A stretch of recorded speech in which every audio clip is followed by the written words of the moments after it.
Hey gang, welcome back to another video. Now, as someone born in the late 70s, the original Star Wars trilogy will always be my favorite. But this week I'm going to tackle a prop that appears in not just one, but two of the prequel movies. So let's get into it. The main body of this prop was spotted almost as soon as it hit the screen. But for those uninitiated, the core of this prequel Jedi Comlink is a razor. More specifically, the Gillette Sensor Excel for women. Which is not what I have here, because someone shouldn't be allowed to go on eBay when he's tired. Should you want to replicate one of these comlinks for yourself, you'll need this one. Now, if you're wondering why this isn't the right one, well, let me take it out of its 34-year-old packaging and I'll show you. It all comes down to the grip.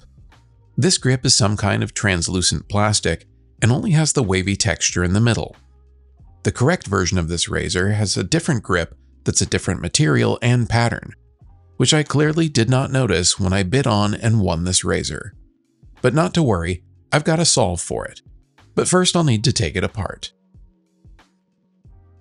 I popped the casing open to find 4 small latches as well as 6 plastic pegs, which I was able to cut off. Once those were out of the way, the grip insert could be removed. Then I could measure it to make a 3D model replacement that would match the razor used in the movies.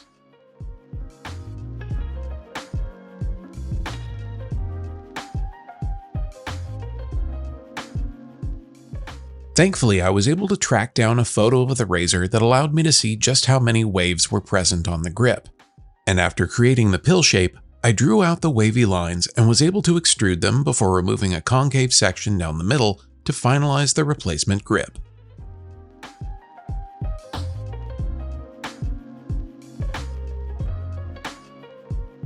This model got exported and was sent to my resin printer, and I could get back to work while I waited for the print to finish.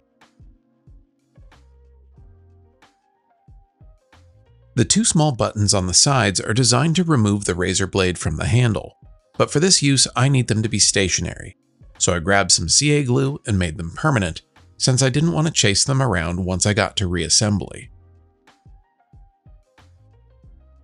The next thing on my list was to remove the Gillette branding from the front of the razor. I grabbed some 220 grit sandpaper to smooth down the surface until the raised lettering was gone, although it would have been much faster with a slightly more aggressive sandpaper.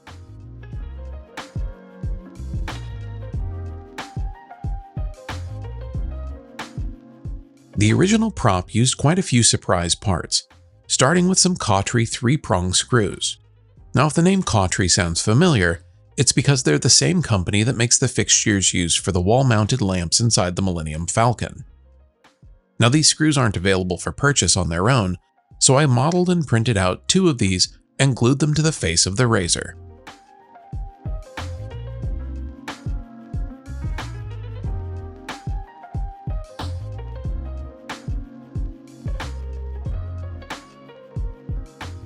At this point, my replacement grips were finished printing and I could get to installing them inside the body of the razor. I had printed a few versions of the grip, making some small modifications until the fit was just right, and then I could glue them in position.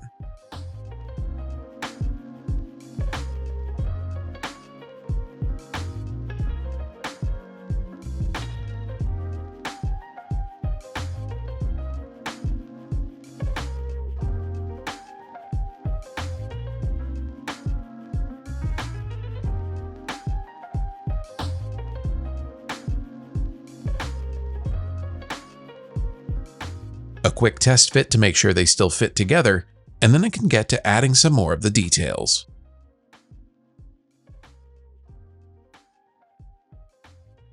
The next few parts of this build are a bit easier to track down if you're looking for the actual parts, which in this case are some 4.2mm double-end soldering lugs. They tend to be sold in larger quantities, so I opted to laser cut them from some 16th-inch acrylic. Then they could be glued in place along with an aircraft nut plate, which was also cut from acrylic.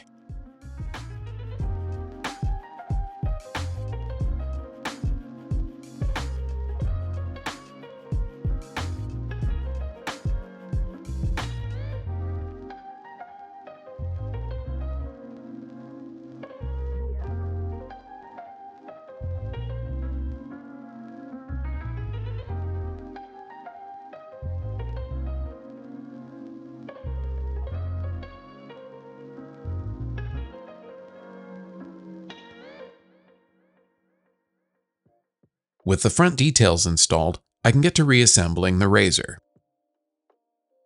Now, because my replacement grips don't fit quite like the originals, I'll need to use a bit of epoxy sculpt to act as a washer between the two parts. Epoxy sculpt is a two-part epoxy putty that can be used for sculpting and modeling, and can adhere to a ton of different surfaces, which makes it perfect for this application.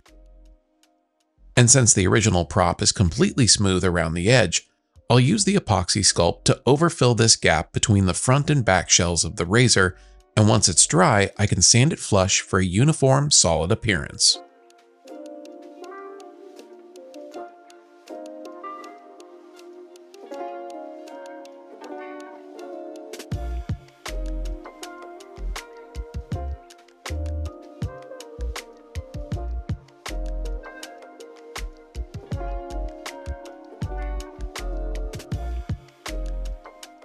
This putty has a long working time, so I was able to spread it around the perimeter of the razor and use a bit of water to help smooth it out, which will save me a bunch of time in cleanup once it was fully cured. I also used the putty to fill in the opening at the top of the razor where the blade clip used to be. This clip got removed off camera since it would be in the way of the Comlink antenna, but this area still needed to be filled in and rounded over to match the rest of the profile.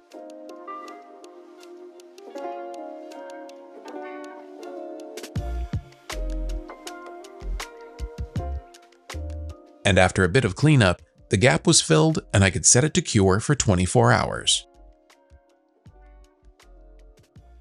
While it's not likely that people will see the back of this prop once it's in its vintage cardback packaging, I'm going to add all of the details anyhow, starting with this plate. I used a lot of 16th-inch acrylic to replicate the smaller parts for this prop, either because they were sold in bulk or no one really knew what they were.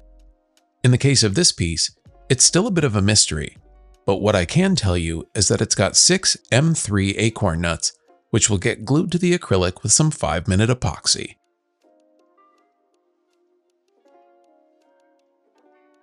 There were a few other greeblies that needed to be attached, including what was originally a tab key lock washer, as well as another one of those Coughtrie screws and a small chamfered disc. They all got glued in place with some CA glue, and then I could move on to attaching the antenna. The antenna is made up of these 4 unidentified but identical parts. They're just flipped 180 degrees to create the shape. So I 3D modeled and resin printed these parts and glued them together to match the prop photos.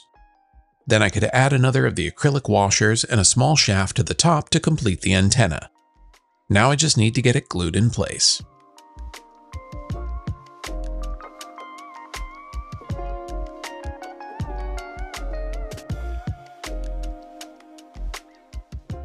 Now, based on the photos available for this prop, it's unclear just how the antenna was mounted. And rather than complicate it, I'm just going to mount the antenna using some 5-minute epoxy.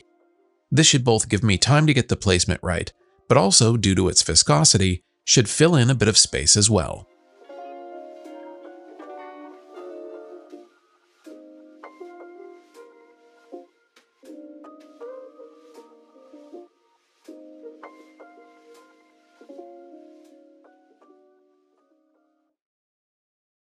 With all the detailed parts attached to the razor, it was finally time for primer. As usual, I'm using automotive primer, which should help to unify all of the pieces, as well as give the additional layers of paint something to bond to. I primed both the front and back, and once they were dry, I moved on to my base coat. Since this prop has more of a metallic finish than a chrome finish, I decided to start with a matte black base. The matte black will help to tone down the metallic paint and should hopefully give me a finish that looks more like the original prop.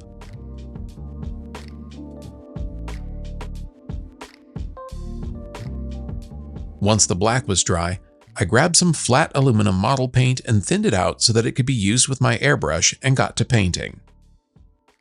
I didn't do a great job mixing the paint, so the finish had a bit of texture to it, but thankfully that's something I can resolve once it's dry by applying a clear coat.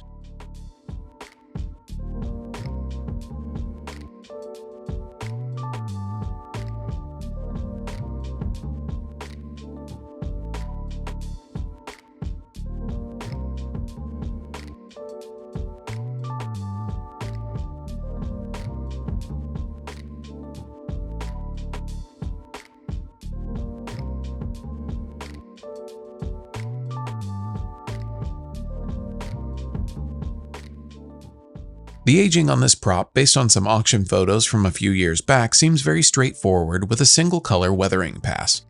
So I grabbed some lamp black oil paint and got to liberally applying it to the entire prop.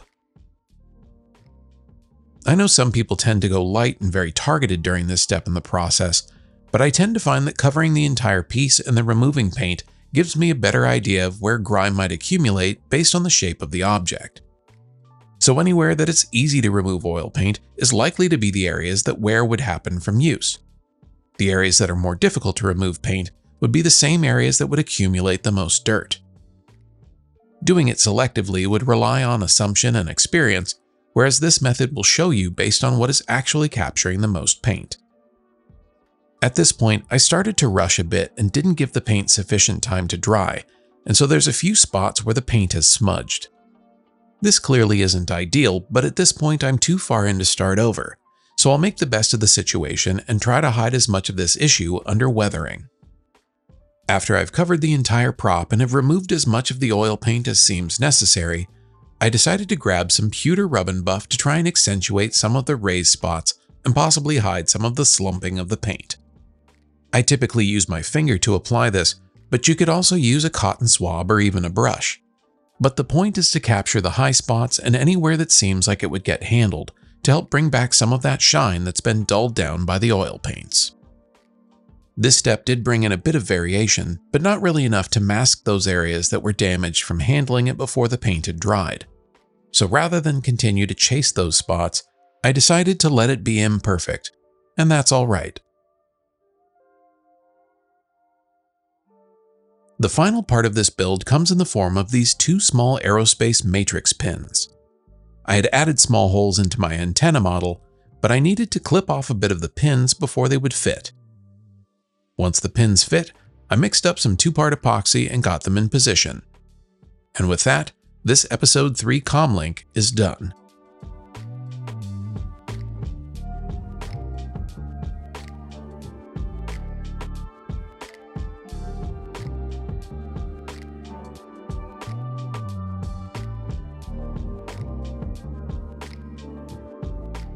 Now this prop had a few more challenges than anticipated and wasn't the faithful reproduction I'd intended. But like most of my projects, its imperfections are what make it unique, and I'm cool with that. That's gonna do it for this one. Be sure to like and subscribe if you haven't already. But most importantly, go make something.